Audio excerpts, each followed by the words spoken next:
नमस्कार दोस्तों, सौर एकेडमी के यूट्यूब चैनल में आप सभी लोगों का स्वागत है। आज की क्लास में हम करंट अफेयर के महत्वपूर्ण प्रश्नों पर चर्चा कर रहे हैं। हमारे जो चारों तरफ महत्वपूर्ण घटनाएं घटित हुई हैं, उन घटनाओं में से कौन कौन से महत्वपूर्ण प्रश्न बन सकते हैं, उन प्रश्नों को इसमें शामिल किया गया है। और ये प्रश्न सभी परीक्षाओं में पूछे जाने वाले प्रश्न हैं, तो बहुत महत्वपूर्ण प्रश्न है। इस पर डिटेल चर्चा करते हैं। तो चलिए आज के प्रश्नों पर चर्चा कर रहे हैं। आज का जो पहला प्रश्न है स्पोर्ट्स से जुड़ा हुआ प्रश्न है। डुरंड कप 2023 का टाइटल किस टीम के द्वारा जीता गया है? डुरंड कप 2023 का टाइटल किस टीम के द्वारा जीता गया है? चलिए ऑप्शन को देखते हैं। ईस्ट बंगाल, केरल ब्लास्टर्स, मोहन बागान सुपर जॉयंट्स, इनमें से कोई नहीं।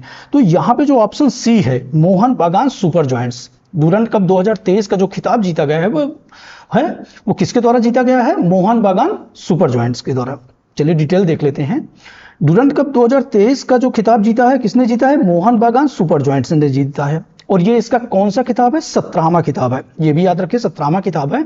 और इसका एकमात्र गोल जो किया है दिमित्री पेट्राकोविच ने किया है। ये भी याद रखिए, इसने ईस्ट बंगाल को फाइनल में हराया है, ये याद रखिए। और इसके अलावा एक फैक्ट और याद रखिए, डुरंड कप की शुरुआत जो हुई थी 1888 में हुई थी। कब हुई थी डुरंड कप की शुरुआत? 1888 में। तो चलिए नेक्स्ट क्वेश्चन को देखते हैं। 5 सितंबर शिक्षक दिवस के अवसर पर कितने शिक्षकों को राष्ट्रीय शिक्षक पुरस्कारों के लिए चुना गया है? 5 सितंबर को हम शिक्षक दिवस के रूप में मनाते हैं, और इसी दिन राष्ट्रीय शिक्षक पुरस्कारों के लिए कितने शिक्षकों को चुना गया है? तो यहां पे ऑप्शन में देखें, 73, 74, 75, 76। 75 शिक्षकों को राष्ट्रीय शिक्षक पुरस्कारों के लिए चुना गया है, उनके शिक्षा के क्षेत्र में, शिक्षा जगत में उत्कृष्ट योगदान के लिए। इसकी डिटेल देख लेते हैं। तो 75 शिक्षकों को चुना गया है।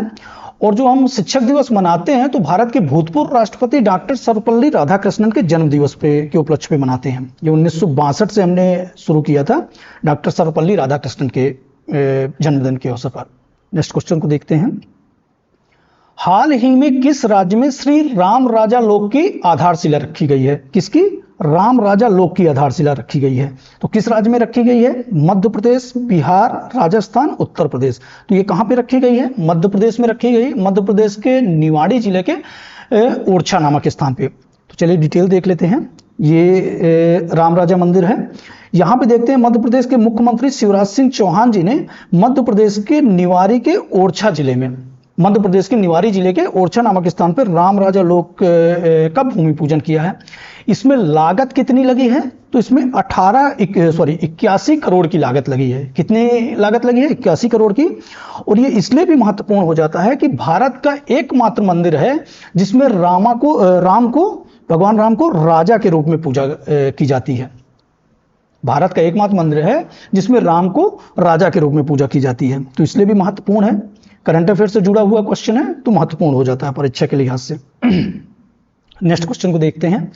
हाल ही में किसने मिस इंटरनेशनल इंडिया 2023 का खिताब जीता? मिस इंटरनेशनल इंडिया 2023 का खिताब किसने जीता है?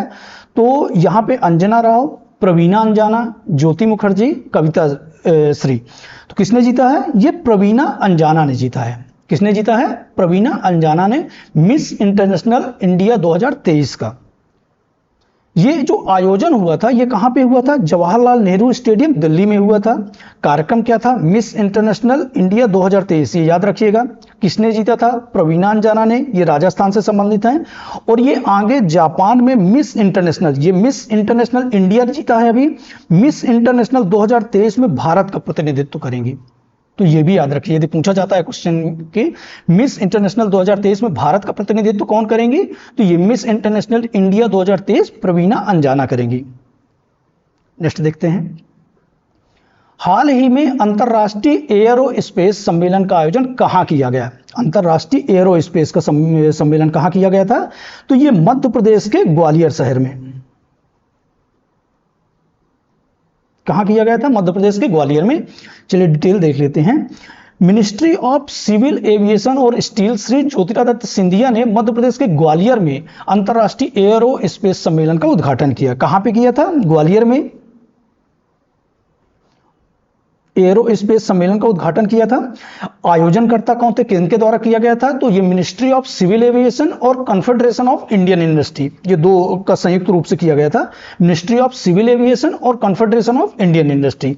और इसका जो उद्देश्य था, G20 देशों के बीच व्यापार और निवेश को बढ़ावा देना। क्योंकि जो G20 का सम्मेलन चल रहा है अभी, तो बहुत महत्वपूर्ण प्रश्न है ये। इसका जो उद्देश्य था, G20 देशों के बीच में व्यापार और निवेश को बढ़ावा देने के उद्देश्य से अंतरराष्ट्रीय एरोस्पेस सम्मेलन का उद्घाटन किया गया था। चलिए नेक्स्ट देखते हैं। 43वां एशियन का आयोजन कहाँ किया जा रहा है, कहाँ किया गया है 43वां एशियन का आयोजन? तो ये इंडोनेशिया की राजधानी जकार्ता, कहाँ किया गया है? इंडोनेशिया की राजधानी जकार्ता में। इसमें भारत के प्रधानमंत्री नरेंद्र मोदी जी ने भी पार्टिसिपेट लिया है। इसको देखते हैं डिटेल। 43वां आसियान शिखर सम्मेलन का जो आयोजन किया गया है वो 4 से 7 सितंबर को किया गया है। अभी हाल में ही इंडोनेशिया की राजधानी कहाँ किया गया है? जकार्ता में। इस साल के जो 43वें आसियान शिखर सम्मेलन की जो थीम है, वो थीम क्या है? Asian matters spectrum of growth. ये याद रखिएगा थीम को। 20वें आसियान शिखर सम्मेलन का आयोजन भी किया जा रहा है, 6 से 7 सितंबर को किया गया।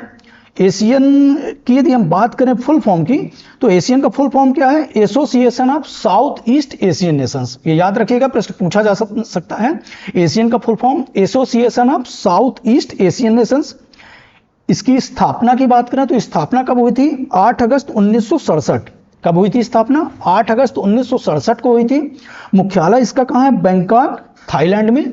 और इसके सदस्य देशों की संख्या कितनी है? तो 11 है। ये सारे प्रश्नों को याद रखिए, महत्वपूर्ण प्रश्न है। ये स्टैटिक वाला पार्ट है और ये करंट वाला पार्ट है। नेक्स्ट देख लेते हैं। हाल ही में चर्चा में रहा पिरोला। चर्चा में रहा पिरोला क्या है? तो बैक्टीरिया है, कोविड-19 का वेरिएंट है, एक द्वीप है, डेंगू है। तो ये जो पिरोला है, ये कोविड-19 का एक प्रकार का वेरिएंट है। ये भी यूरोपीय कई देशों में ये सक्रिय रहा।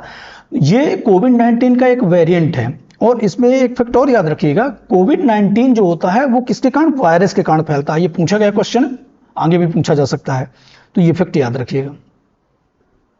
नेक्स्ट प्रश्न को देखते हैं। रमन मैग्सेसे अवार्ड 2023 किस भारतीय को प्रदान किया गया? बहुत महत्वपूर्ण प्रश्न है, पूछा जा सकता है। रमन मैग्सेसे अवार्ड 2023 किस भारतीय को प्रदान किया गया है? तो डॉक्टर रवि कन्नन, निर्मेश चतुर्वेदी, रवीश कुमार, हरदीप देसाई। तो किसको दिया गया है? ये डॉक्टर रवि कन्नन को दिया गया है। आसाम में इनके कैंसर के सस्ते इलाज के कारण दिया गया है। चलिए इसकी डिटेल देख लेते हैं।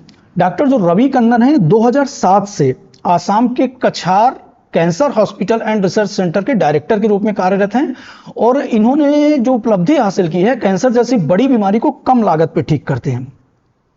और इसी उपलब्धि के कारण इन्हें रमन मैग्सेसे अवार्ड दिया गया है। यदि हम रमन मैग्सेसे अवार्ड की बात करें तो ये 1957 से शुरू हुआ था और ये फिलीपींस के 7वें राष्ट्रपति रमन मैग्सेसे की याद में दिया जाता है। जो भारत को पहला पुरस्कार मिला था वो कौन सा मिला था? विनोबा भावे को मिला था। रमन मैग्सेसे अवार्ड जो पहला पुरस्कार मिला था भारत के, किसको मिला था? विनोबा भावे को। और इसके पहले जो पुरस्कार मिला है 2019 में, तो वरिष्ठ पत्रकार रवीश कुमार को मिला है। तो इन फैक्टों को भी याद रखिए। नेक्स्ट क्वेश्चन देख लेते हैं। अभी हमने इसके पहले देखा था मिस इंटरनेशनल इंडिया। यहां पे मिस अर्थ इंडिया 2023, कंफ्यूज नहीं होना। मिस अर्थ इंडिया 2023 का खिताब किसने जीता है? तो प्रियंका सिंह ने, प्रियांश सेन, राधिका कन्नन, अवंती निधा। तो किसने जीता है? ये प्रियांश सेन ने जीता है। किसने जीता है? प्रियांश सेन ने जीता है। चलिए इसकी डिटेल देख लेते हैं। ये प्रियांश सेन है। 26 अगस्त को नई दिल्ली में आयोजित मिस डिवाइन ब्यूटी 2023 में राष्ट्रीय फाइनल के दौरान प्रियांश सेन ने मिस अर्थ इंडिया का खिताब जीता है। और ये जो आगामी दिसंबर 2023 में वियतनाम में आयोजित होने वाले इंटरनेशनल ब्यूटी पेजेंट में मिस अर्थ के तौर पर ये भारत का प्रतिनिधित्व करेंगी। तो ये भी याद रखिए, यदि पूछा जाता है मिस अर्थ के रूप में भारत का प्रतिनिधित्व कौन करेंगी, तो ये प्रियांश सेन करेंगी। नेक्स्ट क्वेश्चन देखते हैं। किस राज्य ने भारत का पहला एआई स्कूल लॉन्च किया है? महत्वपूर्ण प्रश्न है। भारत का पहला एआई स्कूल किसने लॉन्च किया है? तो ये केरल में लॉन्च किया गया है। किसमें? भारत के केरल राज्य में पहला एआई स्कूल लॉन्च किया गया है। भारत का जो पहला एआई स्कूल है ये केरल के तिरुवनंतपुरम में शुरू किया गया है। और इसका जो उद्घाटन किया है, कौन किए हैं? पूर्व राष्ट्रपति श्री रामनाथ कोविंद। उद्देश्य इसका इंटरव्यू स्किल्स डेवलप करना, ग्रुप डिस्कशन, गणित और लेखन स्किल, शिष्टाचार में सुधार, अंग्रेजी और इमोशनल वेल बीइंग आदि इत्यादि की जानकारी से संबंधित सुधार करने के उद्देश्य से इसको लॉन्च किया गया है। याद रखिएगा, भारत में पहला एआई स्कूल है तो महत्वपूर्ण हो जाता है, केरल के तिरुवनंतपुरम में। नेक्स्ट क्वेश्चन देखते हैं, very very important. Aditya L1 कब लॉन्च हुआ था? चूंकि हमारे चंद्रयान 3 की मिशन की उपलब्धि के तुरंत बाद ही आदित्य L1 लॉन्च किया गया था और ये भारत का पहला सोलर मिशन है, तो ये भी याद रखिए। और ये कब लॉन्च किया गया था? तो ये 2 सितंबर, कब लॉन्च किया गया था? 2 सितंबर 2023। इसकी डिटेल देख लेते हैं। लॉन्चिंग डेट क्या है इसकी? 2 सितंबर 2023 को लॉन्च किया गया था, आदित्य L1 है। लॉन्चिंग जो रॉकेट है, किस रॉकेट का इस्तेमाल किया गया था? तो PSLV XL-C इस्तेमाल किया गया था। 2 सितंबर को 11:50 में सुबह इसको लॉन्च किया गया था। उद्देश्य क्या है? सूर्य के बाहरी वातावरण का अध्ययन करना, सूर्य के बाहरी वातावरण का अध्ययन करेगा, अंतरिक्ष में चुंबकीय बल, प्लाज्मा और कोरोना का अध्ययन करेगा। और सूर्य में, इसमें जो सूर्य के जिस कक्षा में पहुंचना है L1 लैग्रेंज पॉइंट में, उसमें लगने वाला दिन कितने हैं? 125 दिन में पहुंचेगा। इसको लॉन्च किसने किया है? तो ये इसरो ने किया है। किसने किया है? इसरो ने किया। चंद्रयान 3 भी लॉन्च किसने किया था? इसरो ने किया था। ये इसरो का प्रथम सोलर मिशन है, बहुत महत्वपूर्ण है, इसरो का प्रथम सोलर मिशन है। और ये अपनी कक्षा L1 लैग्रेंज पॉइंट में जाके स्थापित हो जाएगा। अब प्रश्न बनता है कि लैग्रेंज पॉइंट क्या है? तो लैग्रेंज बिंदु वो होते हैं जहां पे गुरुत्वाकर्षण बल दो वस्तुओं के बीच, दो पिंडों के बीच, जैसे ये पृथ्वी है और ये सूर्य है, इन दोनों के बीच में जो गुरुत्वाकर्षण बल है, वहां पे एक ऐसी जगह होती है जहां एक दूसरे को इस प्रकार से संतुलित करते हैं कि अंतरिक्ष यान लंबे समय तक मंडरा सकता है, लंबे समय तक वो कार्य कर सकता है। तो वो पॉइंट कौन सा कहलाता है? लैग्रेंज पॉइंट कहलाता है। और वहीं पे जाके आदित्य L1 को स्थापित होना है। तो बहुत महत्वपूर्ण प्रश्न है। ये सारे प्रश्नों को देख लीजिए, लॉन्चिंग डेट देख लीजिए, रॉकेट देख लीजिए, इस किसके द्वारा लॉन्च किया गया है? इसरो के द्वारा लॉन्च किया गया है और ये प्रथम सोलर मिशन है। नेक्स्ट देख लेते हैं, 18वें पूर्वी एशिया शिखर सम्मेलन और 20वें आसियान शिखर सम्मेलन का आयोजन कहाँ किया गया है? 18वें पूर्वी एशिया शिखर सम्मेलन और 20वें आसियान शिखर सम्मेलन का आयोजन कहाँ किया गया है? तो ये इंडोनेशिया की राजधानी जकार्ता में किया गया है। अभी हाल में प्रधानमंत्री नरेंद्र मोदी जी वहां पे गए थे। चलिए डिटेल देखते हैं। प्रधानमंत्री जी ने 7 सितंबर 2023 को जकार्ता में 20वें आसियान भारत शिखर सम्मेलन और 18वें पूर्वी एशिया शिखर सम्मेलन में भाग लिया।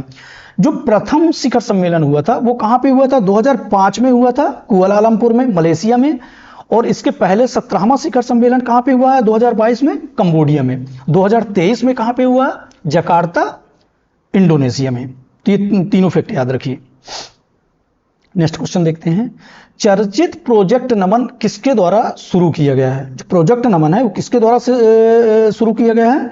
शिक्षा मंत्रालय के द्वारा, रेल मंत्रालय के द्वारा, भारतीय सेना के द्वारा, मिनिस्ट्री ऑफ कल्चर संस्कृति मंत्रालय के द्वारा। तो ये भारतीय सेना के द्वारा, किसके द्वारा? भारतीय सेना के द्वारा, इंडियन आर्मी के द्वारा ये शुरू किया गया है। डिटेल देख लेते हैं। तो इसमें पूर्व सैनिकों और शहीदों के परिजनों के कल्याण हेतु प्रोजेक्ट नमन को शुरू किया गया है। किसको शुरू किया है? प्रोजेक्ट नमन को। इसका जो पहला केंद्र स्थापित किया जा रहा है, तो कहां पे स्थापित किया जा रहा है? दिल्ली छावनी में। कहां पे स्थापित किया जा रहा है? दिल्ली छावनी में। सुविधा और निवारण शिकायत केंद्र के रूप में स्थापित किया जाएगा। तो ये सब फैक्ट याद रखिए। चूंकि ये आर्मी से जुड़ा हुआ प्रश्न है तो कुछ अतिरिक्त फैक्टों को भी देख लेते हैं। तो अभी वर्तमान में CDS कौन है? जनरल अनिल चौहान है। पहले CDS को भी देख लीजिए। फर्स्ट CDS कौन थे? जनरल बिपिन रावत। ये भी याद रखिए, जनरल बिपिन रावत जो हैं वो फर्स्ट CDS थे। वर्तमान CDS कौन है? General Anil Chauhan. Army chief कौन है अभी वर्तमान में? General Manoj Pande. Air chief marshal कौन है? तो मार्शल VR चौधरी साहब हैं। नेवी चीफ कौन है? तो एडमिरल R हरि कुमार है। तो ये सारे तथ्यों को याद रखिएगा, पूछे जाने वाले प्रश्न है। नेक्स्ट क्वेश्चन को देख लेते हैं। प्रतिवर्ष दुनिया भर में अंतर्राष्ट्रीय साक्षरता दिवस किस तारीख को मनाया जाता है? अभी हाल ही में कल अंतर्राष्ट्रीय साक्षरता दिवस मनाया गया था। ये 8 सितंबर को मनाया जाता है। बहुत महत्वपूर्ण प्रश्न है। कब मनाया जाता है? 8 सितंबर को मनाया जाता है। चलिए इसकी डिटेल देख लेते हैं। 8 सितंबर को दुनिया भर में अंतर्राष्ट्रीय साक्षरता दिवस मनाया गया था। इंटरनेशनल लिटरेसी डे 8 सितंबर को मनाया गया था।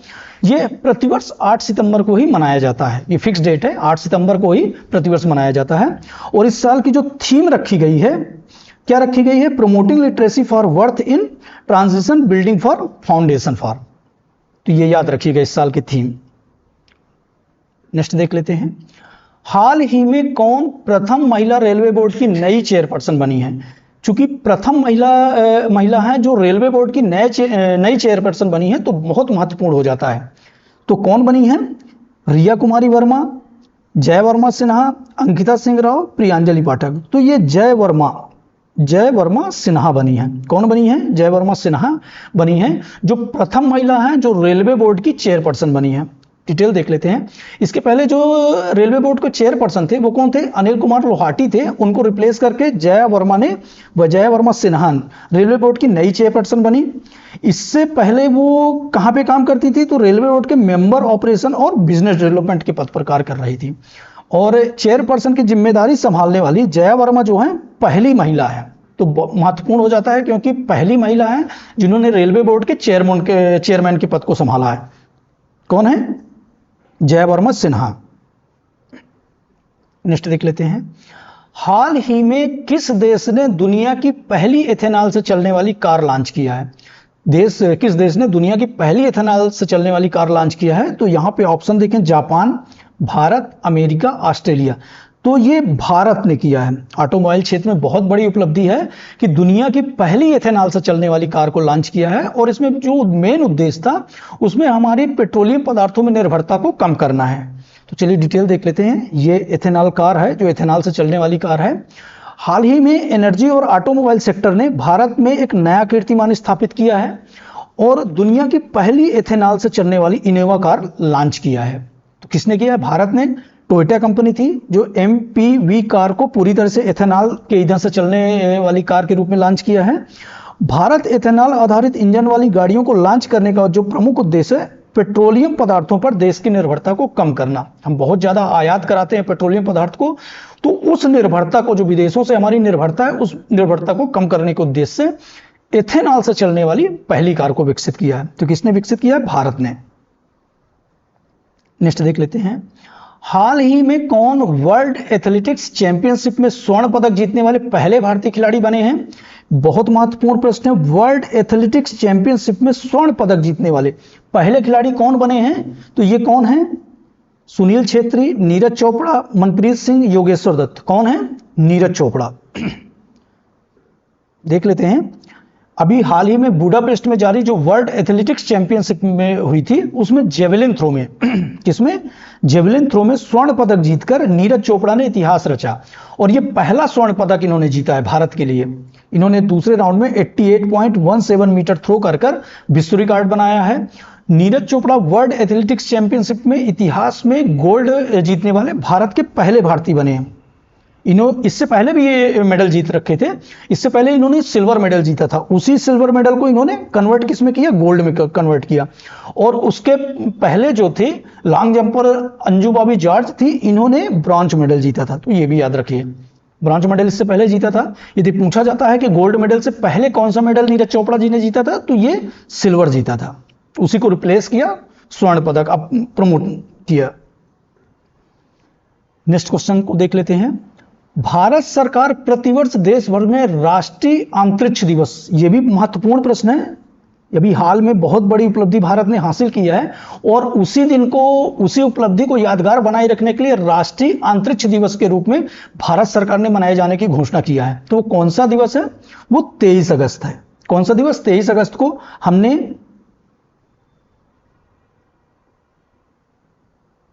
चंद्रयान 3 को लॉन्च किया था और चंद्रयान 3 की सफल और सुरक्षित लैंडिंग चंद्रमा के दक्षिणी ध्रुव पर हुई थी। और उसी उपलब्धि को याद रखने के लिए, उसी उपलब्धि को बरकरार रखने के लिए 23 अगस्त को हम राष्ट्रीय अंतरिक्ष दिवस के रूप में मनाने की भारत सरकार ने घोषणा किया है। इसकी डिटेल देख लेते हैं।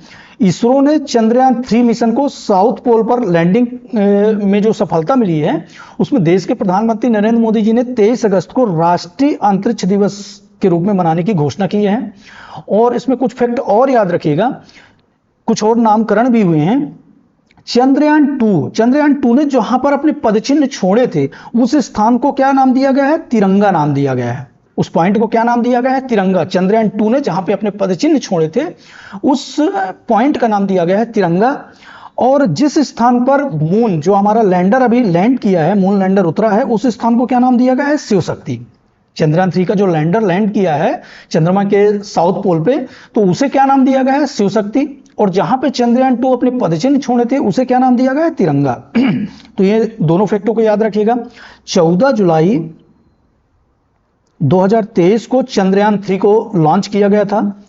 23 अगस्त, ये दोनों डेट याद रखिएगा, महत्वपूर्ण डेटें हैं। 23 अगस्त 2023 को चंद्रमा के दक्षिणी ध्रुव पर सफल लैंडिंग की। और इस सफल लैंडिंग में उसे लगभग 40 दिन, कितने दिनों की? 40 दिन की लंबी यात्रा तय करनी पड़ी। ये सोलर मिशन, मून मिशन में भारत की बहुत बड़ी उपलब्धियां हैं जो इसरो ने अभी हाल में प्राप्त किया है। नेक्स्ट देख लेते हैं। राष्ट्रीय स्वच्छ वायु सर्वेक्षण 2023 के 10 लाख से अधिक आबादी वाले शहरों में पहला स्थान किस शहर को मिला है? राष्ट्रीय स्वच्छ वायु सर्वेक्षण जो 2023 10 लाख से अधिक आबादी वाले शहरों में पहला स्थान किस शहर को मिला है? तो यह मिला है इंदौर को। किसको मिला है? इंदौर को मिला है। चलिए डिटेल देख लेते हैं। केंद्रीय प्रदूषण नियंत्रण बोर्ड ने वायु सर्वेक्षण 2023 में रैंकिंग जारी की है जिसमें 10 लाख से अधिक आबादी, ये याद रखिएगा, 10 लाख से अधिक आबादी वाले शहरों में मध्य प्रदेश के इंदौर को पहला स्थान मिला है, आगरा को दूसरा स्थान मिला है, ठाणे मुंबई को तीसरा स्थान मिला है और श्रीनगर को चौथा स्थान मिला है। तो पहला स्थान किसे मिला है? 10 लाख की से अधिक आबादी वाले शहरों में इंदौर को। चूंकि इंदौर इससे पहले भी स्वच्छता के कई पुरस्कार पिछले 5-6 सालों से लगातार ले रहा है, तो ये महत्वपूर्ण हो जाता है। और सर्वेक्षण में 3 से 10 लाख के बीच की आबादी वाली श्रेणी में अमरावती को प्रथम स्थान मिला है। तो ये भी याद रखिए। इस तरह से हमारा आज का सेशन समाप्त होता है और इसी तरह के करंट अफेयर के क्वेश्चनों को हम, जो हमारे चारों तरफ की घटनाएं घटित हो रही हैं और महत्वपूर्ण क्वेश्चनों को हम नेक्स्ट सेशन में शामिल करेंगे। बहुत महत्वपूर्ण प्रश्न है। चैनल को सब्सक्राइब कर दीजिए, ज़्यादा से ज़्यादा लोगों तक शेयर कीजिए। मिलते हैं नेक्स्ट सेशन में। धन्यवाद।